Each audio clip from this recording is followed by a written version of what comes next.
नमस्कार, खबर विशेष में आपका स्वागत है। मैं हूं आपके साथ शुभम त्रिपाठी। पीएफआई के खिलाफ एनआईए और ईडी ने अब तक की सबसे बड़ी कार्रवाई की है।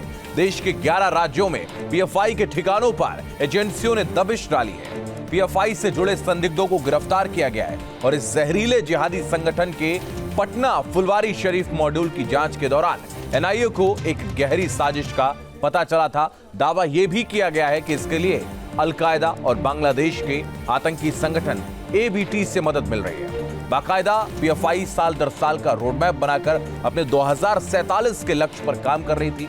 लखनऊ, वाराणसी, बाराबंकी, मेरठ और बहराइच में छापेमारी में कई गिरफ्तारियां हुई हैं।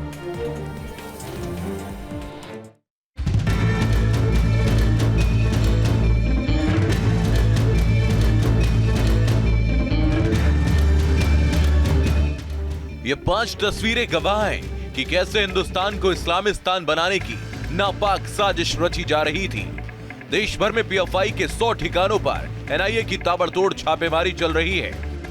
मजहब के नाम इसी इस्लामिक सनक का दूसरा नाम है पीएफआई और उसका फुलवारी शरीफ मॉड्यूल, जिसकी जांच में एक बड़ी साजिश का एनआईए को पता चला है। एनआईए की टीम वाराणसी और बहराइच में भी छापेमारी कर रही है। स्टाफ के भी कई लोग थे, 20-25 से ज़्यादा लोग थे।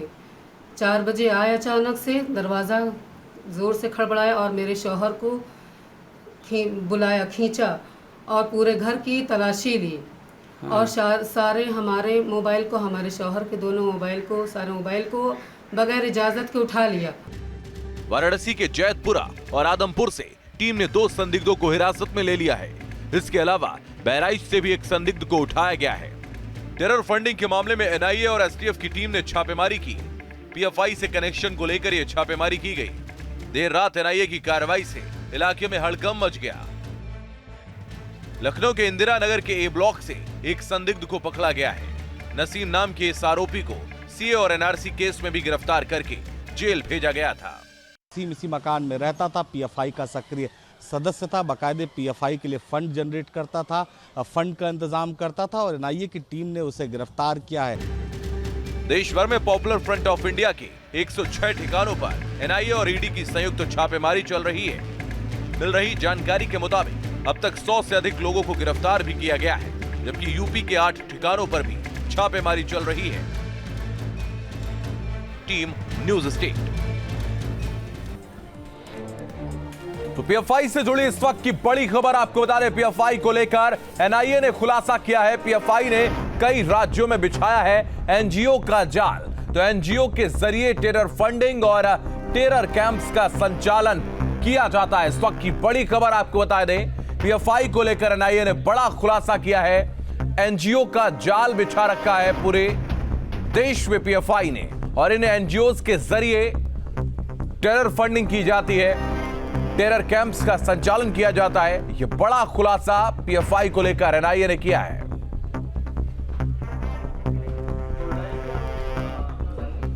तो लखनऊ के इंदिरा नगर में पीएफआई के सदस्य पर एनआईए ने शिकंजा कसा है। जायजा लिया संवाददाता निखिल शर्मा ने।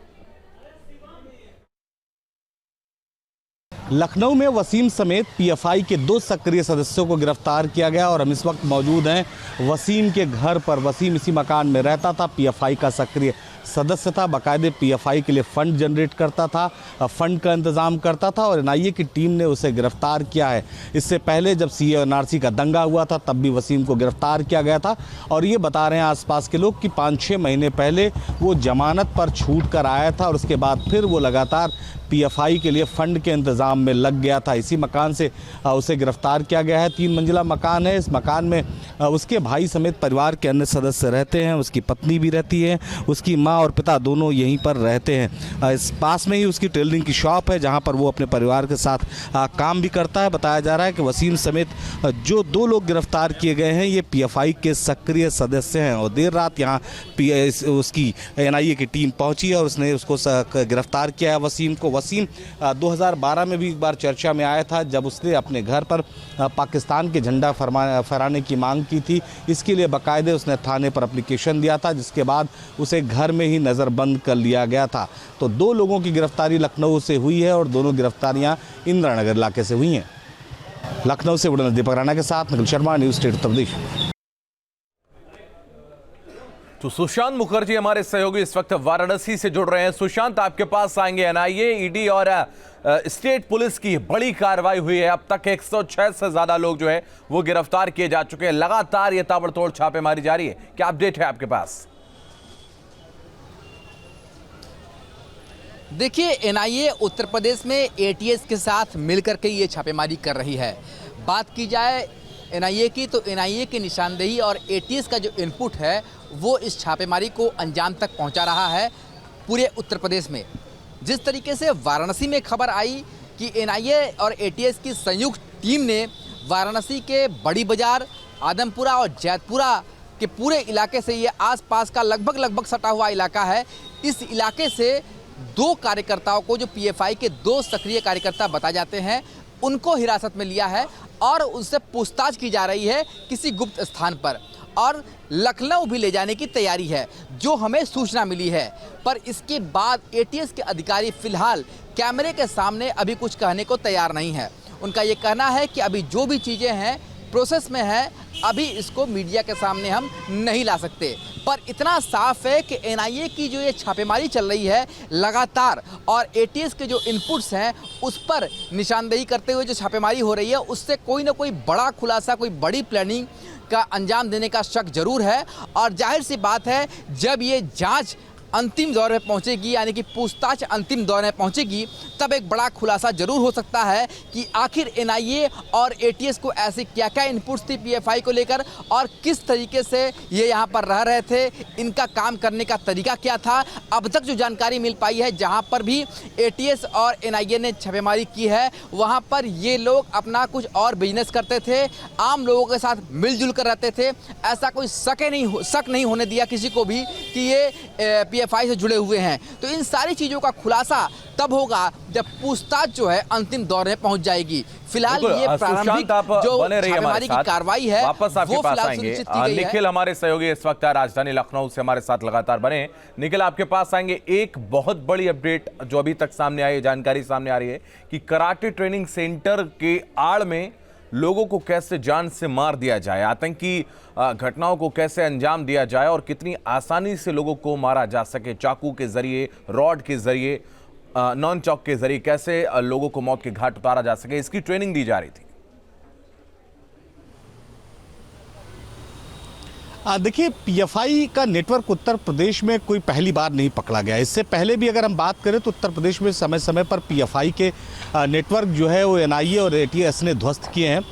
2007, 8, 9 के आसपास की अगर घटनाओं को आप देखें तो बहुत बड़ी संख्या में पीएफआई के सदस्य पकड़े गए थे। खास करके जो पुराने लखनऊ का इलाका है, चौक का इलाका है, नादरगंज का इलाका है, इस इलाके से बहुत बड़ी संख्या में पीएफआई के लोग पकड़े गए थे। उस दौर की अगर बात करें तो ये उस तरह के लोग थे जो कंप्यूटर ट्रेनिंग देते थे, यानी कोई कंप्यूटर इंस्टीट्यूट होता था, यानी ये कंप्यूटर जानकारी के लिए बहुत जो है वो मुस्तैद हुआ करते थे। तो ऐसे में जो इनके यहाँ ट्रेनिंग लेने आते थे इन मुस्लिम बाहुल इलाकों से, तो उनको ये पीएफआई के लिए प्रेरित करते थे, ट्रेंड करते थे और धीरे धीरे इनको पीएफआई के नेटवर्क में जोड़ते थे। एक समय बड़ा लंबा अभियान चला उत्तर प्रदेश में, और एक तरह से कहें तो उत्तर प्रदेश में सफाया जैसा पीएफआई का देखने को मिला। लेकिन जब से सीए और एनआरसी की घटनाएं, दंगे उत्तर प्रदेश में हुए, तब से पीएफआई को आप देखिए एक बार फिर पूरी तरह से सक्रिय हो गया। एक मजबूत प्लेटफॉर्म पीएफआई ने उत्तर प्रदेश में बना लिया। उत्तर प्रदेश के वो शहर, चाहे लखनऊ की बात करें, बाराबंकी की बात करें, बनारस की बात करें या तमाम अन्य शहरों की बात करें, वहाँ पर पीएफआई ने अपनी जड़ें एक बार फिर जमाना शुरू कर दिया। आप देखिए, जो पीएफआई की गिरफ्तारियां हुई हैं, जिनमें 8 लोगों के नाम उत्तर प्रदेश के हैं, जिसमें 8 गिरफ्तारियां हुई। निखिल, आप हमारे साथ बने रहिए, वापस हम आपके पास आएंगे। तो लगातार इस पूरे रेड से जुड़ी हुई, इस पूरे कार्रवाई से जुड़ी हर एक अपडेट हम आप तक पहुंचा रहे हैं। पीएफआई के खिलाफ अब तक की सबसे बड़ी कार्रवाई हुई है गाजियाबाद के मोदी नगर में। एटीएस का एक्शन, पीएफआई एजेंट परवेज की तलाश में छापेमारी। एटीएस के पहुंचने से पहले फरार हो गया परवेज, तो एटीएस ने 2 संदिग्धों को हिरासत में लिया है। फुरकान और इरफान नाम के शख्स को हिरासत में लिया गया है। भोजपुर थाना क्षेत्र के कलछीना गांव में कार्रवाई हुई है। एटीएस लखनऊ से परवेज को गिरफ्तार करने के लिए आई थी। परवेज राजस्थान, मेरठ और मोदीनगर से जा चुका है जेल। तो बड़ी खबर आपको बता दें, हर एक अपडेट लगातार हम आप तक पहुंचा रहे हैं। गाजियाबाद से हिमांशु हमारे सहयोगी इस वक्त हमारे साथ जुड़ रहे हैं। हिमांशु, आपके पास आएंगे। पीएफआई एजेंट परवेज की तलाश में यूपी एटीएस लखनऊ से यहां पर गिरफ्तारी करने के लिए आई, लेकिन उससे पहले परवेज फरार हो गया है।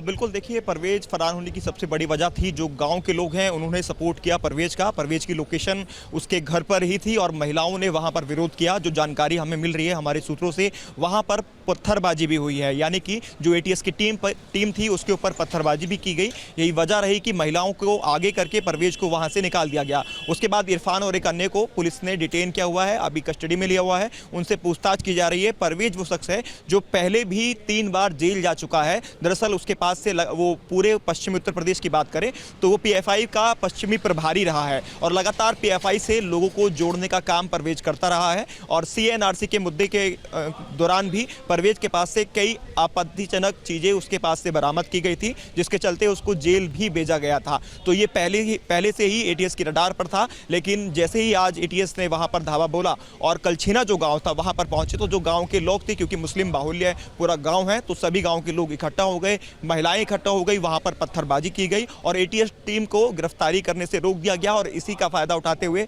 परवेज मौके से फरार हो गया। अभी भी एनआईए की टीम की कार्रवाई वहां चल रही है। मौके पर जो पुलिस की टीम है उसको अलग से भेजा गया है। बाद में जो लोकल थाना भोजपुर पड़ता है उसको इस बारे में इत्तला की गई, जानकारी दी गई। टीम अभी भी वहां पर मौजूद है। गांव के अंदर कॉम्बिंग चल रही है परवेज की गिरफ्तारी के लिए। हम अभी रास्ते में ही हैं, कुछ देर बाद हम कलछीना के अंदर पहुंचेंगे और वहां देखेंगे हालात फिलहाल किस तरह के बने हुए हैं, क्योंकि परवेज वो शख्स है जो पश्चिमी उत्तर प्रदेश की काफ़ी अहम जानकारियां अपने पास रखता है और उसके पास से काफ़ी कुछ एटीएस को मिल सकता है। यही वजह है कि लखनऊ से एटीएस की टीम गाजियाबाद के कलछीना गांव में पहुंची थी। हालांकि शुरुआत में जब ये छापेमारी की जा रही थी तो इसकी जानकारी लोकल पुलिस को नहीं दी गई थी, लेकिन जब एटीएस की टीम पर पत्थरबाजी वहां पर शुरू हुई या उनके साथ हाथापाई की नौबत आ गई, महिलाएं सामने आ गई, तब लोकल पुलिस की सपोर्ट लेने की जरूरत पड़ी और लोकल पुलिस वहां पर पहुंची। तो अभी पूरी तरह से एक तरह से देखा जाए तो कलछीना गांव के अंदर छावनी में तब्दील हो गया है और एटीएस अभी भी गांव के अंदर मौजूद है। लगातार वहां पर इरफान के साथ पूछताछ की जा रही है और फुरकान जो है दूसरे शख्स, उनके साथ पूछताछ की जा रही है।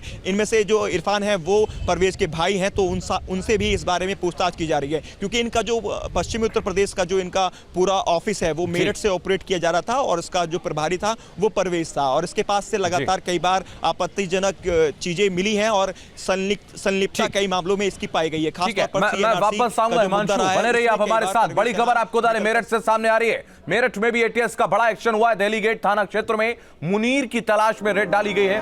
समीर नाम के व्यक्ति के घर पर एटीएस ने दबिश दी है। छापेमारी के दौरान एटीएस को नहीं मिला मुनीर, तो मुजफ्फरनगर का रहने वाला बताया जा रहा मुनीर और समीर के परिजनों से एटीएस की टीम ने पूछताछ की है। कुछ दिन पहले अपने रिश्तेदार समीर के घर पर रुका था मुनीर और मुनीर के बारे में मेरठ पुलिस को भी जानकारी नहीं है। तो लगातार पूरे प्रदेश में इस वक्त यूपी एटीएस पीएफआई के तमाम ठिकानों पर और एनआईए की जो टीम है वो लगातार दबिश दे रही है। लगातार ये छापेमारी जारी है और ढूंढ ढूंढ के इन तमाम आतंकियों को गिरफ्तार किया जा रहा है।